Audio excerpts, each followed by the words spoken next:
खबर बिहार के मुजफ्फरपुर जिला से है, जहां पर मीनापुर प्रखंड के अंतर्गत ग्राम पंचायत राज घोसौत पंचायत के नवनिर्वाचित मुखिया अखिलेश राम से हमारे संवाददाता अभय कुमार श्रीवास्तव ने पंचायत के विकास के मुद्दों को लेकर बातचीत की। उन्होंने बताया कि हम सबसे पहले बिचौलियों दलालों को खत्म कर सरकार की सभी योजनाओं को जन जन तक पहुँचाने का काम शुरू कर दिया है। हमारे यहाँ सड़क से लेकर जरूरतमंद सभी जनता को प्रधानमंत्री आवास योजना, राशन, वृद्धा पेंशन आदि धरातल पर उतारा हूँ। हमारे पंचायत में सड़क की स्थिति जर्जर हो चुकी है। इसका एकमात्र कारण है कि पूर्व जनप्रतिनिधि की उदासीनता। मुख्यमंत्री सड़क योजना के तहत सांसद तथा विधायक के माध्यम से प्रयास कर रहा हूं। आइए और क्या कुछ कहा उन्होंने, आइए सुनते हैं उन्हीं की जुबानी हमारे संवाददाता अभय कुमार श्रीवास्तव के साथ।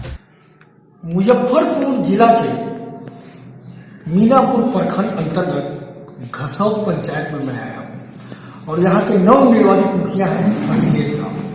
आइए इससे चर्चा करेंगे और बात करेंगे कि पूर्व के 5 साल में इस घसौत पंचायत की विधि व्यवस्था क्या थी, कितना विकास का काम हुआ था, केंद्र की योजना और बिहार राज्य की योजना कितनी कारगर साबित हुई थी, कितनी धरातल पर उतरी थी, इस पर चर्चा करेंगे इनसे।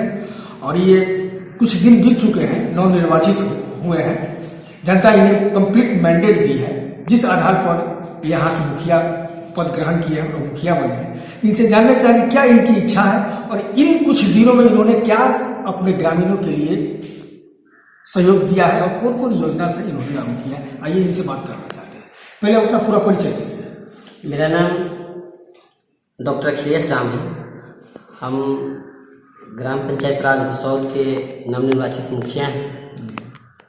और सबसे पहले तो मीडिया को जो बंधु आए हैं उनको मैं तहे दिल से धन्यवाद देना चाहूँगा। इस पंचायत भवन में उनकी स्वागत करते हैं जी। और यही कहना है कि जो जनता हमें मैंडेट दिया है वो बहुत भारी मतों से हम विजय प्राप्त हुए हैं। 1142 मत से हम चुनाव जीते हैं। हमारा सोच है कि जो 5 साल पूर्व का कार्यकाल था जी वो अच्छा नहीं था, चाहे वह किसी क्षेत्र का हो। अच्छा नहीं था। किसकी कमी के कारण इन 5 साल ग्रामीणों को योजना का लाभ नहीं मिला? कहाँ कमी थी? किसकी कमी के कारण योजना का लाभ नहीं पूर्व 5 साल नहीं मिल पाया आपके दृष्टिकोण से? सबसे बड़ी बात है कि जिस मकसद से जनता वोट देती है, जनता का मेन सोच होता है कि हमें दुख सुख में साथ हो, हमारी समस्या का समय से निदान हो। उस निदान के लिए जो पंचायत कार्यालय है उसका सुचारू ठीक रूप से नहीं हो रहा था। यहाँ के लोग, चाहे वो जन्म प्रमाण पत्र हो, चाहे वो आवासीय हो या किसी भी प्रकार का प्रमाण पत्र बनवाना हो, उनके लिए उनको ब्लॉक का चक्कर लगाना पड़ता है। लेकिन जब निर्वाचित हुए हैं तो जनता से वादा किए थे कि आपका लमसम 70% से 90% तक आपका काम पंचायत कार्यालय में ही होगा। चाहे वो जन्म प्रमाण पत्र का हो, चाहे वो मृत्यु प्रमाण पत्र का हो, चाहे वृद्धा पेंशन का हो, चाहे वो किसी आवास का काम हो, सब पंचायत कार्यालय से ही होगा। नल जल की स्थिति ठीक ठाक नहीं थी जी, सही ढंग से काम नहीं कराया गया और मुखिया जी चेक काटते गए और कमीशन को लेकर के विवाद हुआ आपस में और उसके लेकर के बढ़िया से काम नहीं हुआ। और जनता अभी भी है कि हर वार्ड में आपको लमसम 30 से 40% जनता नल जल के पानी से वंचित है। हमने अभी भी जनता को आश्वासन दे रहे हैं कि हमारे पास इसकी मरम्मती के लिए जब पैसा आएगा तो हम आपको 100% आपके दरवाजे तक नल का कनेक्शन करवाएंगे और पानी पहुंच पाएंगे। सुबह शाम पानी मिलेगा। और उनसे एक विनती भी है कि 30 रुपये का महीना उनको पानी शुल्क देना पड़ेगा। वो बिजली वगैरह जो खपत होती है उसके वो खर्च सरकार से संरक्षण के लिए जी अनुदान के तौर पर सब प्रत्येक व्यक्ति को देना होगा जो नल जल। और इतना ही नहीं, जब हम चुनाव जीत के जब 26 जनवरी को जब पंचायत भवन में आते हैं तो देखते हैं कि पंचायत भवन की स्थिति जर्जर है। लमसम 2 से 2.5 फीट जी गड्ढा था। हमने किसी तरह से झंडा तोलन किया 26 जनवरी को और मैंने उसी दिन ये भी शपथ लिया कि सबसे पहले इसमें मिट्टी निर्माण का कार्य कराएंगे। हमने मिट्टी मनरेगा से मिट्टी निर्माण का कार्य कराया है, करा करके और इसकी चारदीवारी के लिए पंचायत भवन कैसे सुरक्षित हो, यहाँ के कागजात जो रहेंगे पंचायत भवन में कैसे सुरक्षित हो, इसके लिए मैंने चारदीवारी का भी योजना लिया है। इसका मेन गेट रहेगा और इसमें बिजली से लेकर के इसमें एक मीटर नहीं थी। मैंने जेई को मैंने आवेदन दिया है और मैंने जेई साहब कहे कि मुखिया जी आप इनको ऑनलाइन कर करके आप बिजली का कनेक्शन लीजिए और आपके पंचायत भवन में सारा चीज़ का व्यवस्था हम देंगे, लाइट का, और हम लाइट का भी व्यवस्था करवा रहे हैं। 1 लाख रुपये के आसपास का हमने इसका डेस्कटॉप प्रिंटर मैंने सारा सिस्टम खरीदा हूँ और बिजली का कल अप्लाई किए हैं। हमें 1 सप्ताह के अंदर में हम IT मैनेजर से विद्युत अभियंता से हम जाके मिलेंगे। इसके बाद उसको मिल करके यहाँ की बिजली समस्या इसके निदान करा करके यहाँ सिस्टम लगेगी। यहाँ अगले माह से जन्म प्रमाण पत्र आवासीय सारा सिस्टम यहीं से ही तैयार होगा। पहले सुनने में आता था कि इंदिरा आवास में 20,000 रुपये की लेन देन हुआ करती थी, तो क्या लगता है आप नवनिर्वाचित हुए हैं तो यहाँ के जो ग्रामीणों को क्या इन चीज़ों से वंचित होना पड़ेगा, दलाल से? देखिए सबसे बड़ी चीज़ है कि बिचौलियों का नाम निशान खत्म कर देंगे जी। हम खुद अपने स्टाफ को समझाए हैं कि पहले क्या किए उसकी बात को, आदत को छोड़िए, नए सिरे से हमारे साथ जुड़िए। जनता के साथ किसी भी प्रकार का अभद्र व्यवहार नहीं करना है, उनको किसी प्रकार की परेशानी नहीं देना है। जनता जो कहती है उसको सुनना है और जनता के कथन के अनुसार काम करना है।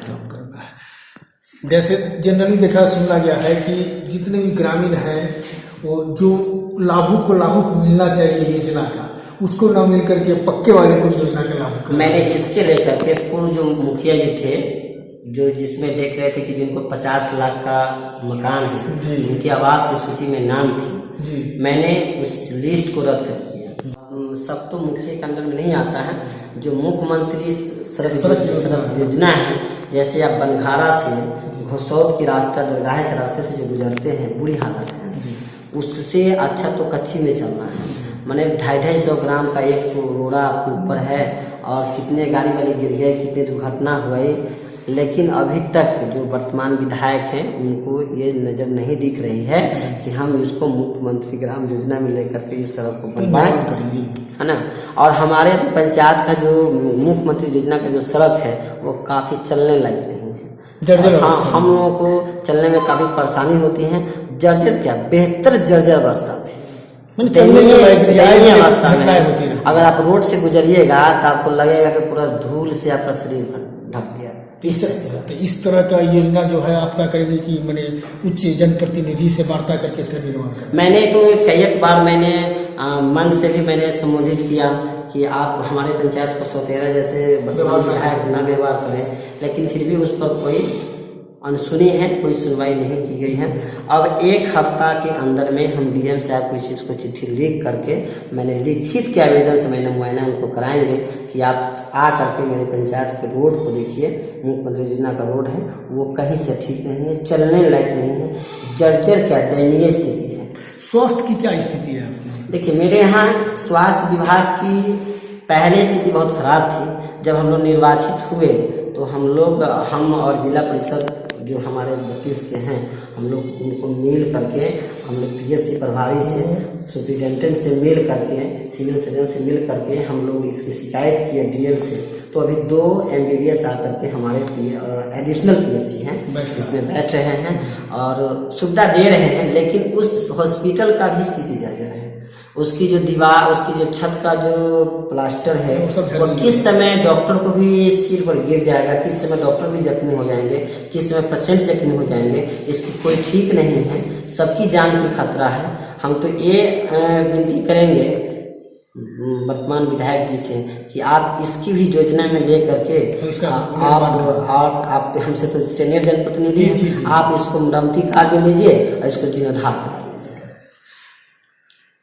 जिन आधार को लेकर के आप चुनाव में उतरे थे, जनता आपको मैंडेट बनवाया है, उसमें गरीब को ही, जिसको खुश है, जिसको अर्थ पक्का है, उसको मकान देने के काम करेंगे और बिचौलिया का नाम निशान नहीं रहेगा, दलाल खत्म हो जाएगा। और 20-25 हजार नहीं, जनता जो चाहेगी वही होगा।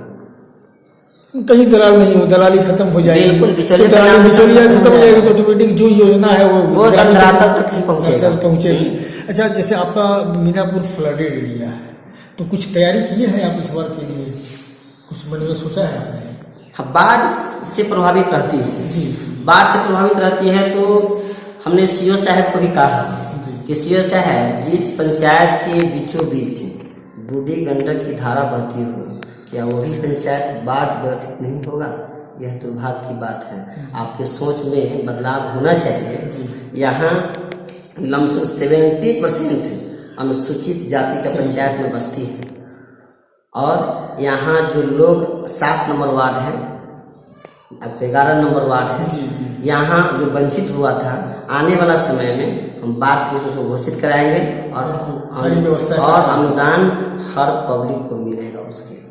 ये तो अच्छी सोच आप रखे हुए हैं। अभी आपने कौन कौन सा योजना को कार्यान्वित कर रहे हैं अपनी पंचायत में, घसोट पंचायत में? सोखता चल रहा है, सोखता चल रहा है। जैसे जल जीवन हरियाली से जुड़ना था, डीएम साहब का आदेश था, सबसे पहले सरकारी जगहों पे, सार्वजनिक जगहों पे, जैसे स्कूल है, मंदिर है, आपको आंगनबाड़ी है, पानी टंकी है, और विशेष तौर पर जहाँ पे किसी के दरवाजे पर भी पानी लग रहा है, कचरा है, वहाँ पे हमने आपको सोखता बनवाने, निर्माण कराने का काम किया जारी है, ताकि आपको मच्छर से, गंदगी से हमारा पंचायत मुक्त हो। अच्छा, क्या और भी नरेगा के थ्रू और भी? मनरेगा से मैंने सबसे पहले सार्वजनिक जगहों पर एक राम जानकी मंदिर है, मैंने उसमें मिट्टीकरण कराया, क्योंकि हमारे ग्राम के लोग जब, पंचायत के लोग जब शादी विवाह के शुभ अवसर पर जब पूजन के लिए जाते थे तो काफ़ी परेशानियां होती थी। हमने सबसे पहले मिट्टीकरण वहाँ कराया। इसके बाद एक हसेर बांध है जो काफ़ी ग्रस्त हो गया था, उसको मैंने मिट्टीकरण कराया है। इसके बाद पंचायतों में मिट्टीकरण कराया है। रोड के किनार में बाढ़ के समय में काफ़ी तेज पानी से रोड का किनारों का मिट्टी बह गया था, बह गया था, उसको मैंने फ्लैंक पे मैंने मिट्टी निर्माण कार्य कराया है। तो जो भी योजना है मैंने धरातल लागू कर रहा हूँ और आगे इससे भी तेज रफ्तार में काम करेंगे पंचायत में, और पंचायत को जो समस्या होगा हम खुद हल करने का प्रयास। तालाब, छोटा छोटा तालाब है, उसकी उगाही की भी व्यवस्था कर रहे हैं? हाँ, आपको कुआं है उसको जीर्णोद्धार कर रहे हैं। हम लोग ये भी चयनित कर रहे हैं कि अगर कोई तालाब है वहाँ पे सीढ़ी घाट का निर्माण होगा, जीर्णोद्धार कराना होगा तो हम लोग कराएंगे और कराने की योजना में भी लिए हैं। सड़क वगैरह की क्या व्यवस्था है पंचायत? सड़क की देखिए बता रहे हैं, सबसे बड़ी उस पर खरा उतरने का काम करें। बिल्कुल 110% हम जो वादा करते हैं उससे बढ़ चढ़ करके हम भागीदारी निभाएंगे। पक्षपात की बात नहीं है? कोई पक्षपात नहीं। पक्षपात क्या होती है? सबको साथ सबका विकास। जात धर्म किसी की? जात धर्म क्या होता है? मनुष्य एक मानव है, मानव का कर्तव्य बनता है उसको सेवा करना। सेवा के भाव से आप? बस बिल्कुल सेवा, निष्पक्ष। अभी योजना आ रही है, अभी तत्काल में कौन सी योजना को आपने प्राथमिकता देने का सोच रखा है? सबसे पहले जो आंगनबाड़ी है वो देख रहे हैं कि जो बच्चे छोटे छोटे नन्हे नन्हे बच्चे पढ़ते हैं वो देख रहे हैं कि बहुत जर्जर स्थिति है, फर्श सही नहीं है, ऊपर से चट्टान गिर रहा है, तो हमने निमरंती कार्य का योजना लिया है। इसके बाद चरदीवारी, पंचायत का चरदीवारी का योजना लिया है। एक आपको मुसहर विद्यालय, अनुसूचित जाति का विद्यालय, टोले में विद्यालय है, वो अनुसूचित जाति का विद्यालय नहीं है, अनुसूचित टोले में विद्यालय है। उसको बच्चे को सुरक्षित रहने के लिए हमने उसको भी चरदीवारी का योजना लिया है, ताकि उसमें भी बच्चा और जो अन्य व्यक्ति उस परिसर में प्रवेश नहीं करे, जरूरत के हिसाब से, आवश्यकता के अनुसार से ही प्रवेश करे। उसका एक मेन गेट हो ताकि बच्चे और टीचर उसकी सारी सुविधाएं उपलब्ध करा सकें। इन्हीं सहयोग में क्या आप चल रहे हैं? मतलब कि आपका थीम है, आपकी सोच है कि आप अपने घसौट पंचायत को एक आदर्श पंचायत बनाने का सपना है और इसको साकार करके ही रहेंगे। देखिए, इनसे बात करने के बाद ये हम निष्कर्ष पर निकले हैं कि इन्होंने जो चुनाव के समय में अपनी जनता से, अपने ग्रामीणों से जो वादा किया है, उस वादा को 1 बाय 1 करके या पूरा करते, जैसे जैसे सरकार की योजना आ रही है वैसे वैसे ये अपने धरातल पर उतारने का काम कर रहे हैं। अब आने वाला वक्त बताएगा कि ग्रामीण और जनप्रतिनिधि के बीच में कैसा संबंध स्थापित रहता है। सहयोगी मृत्युंजय के साथ Abhay Kumar Srivastava, TV1 India news, Muzaffarpur.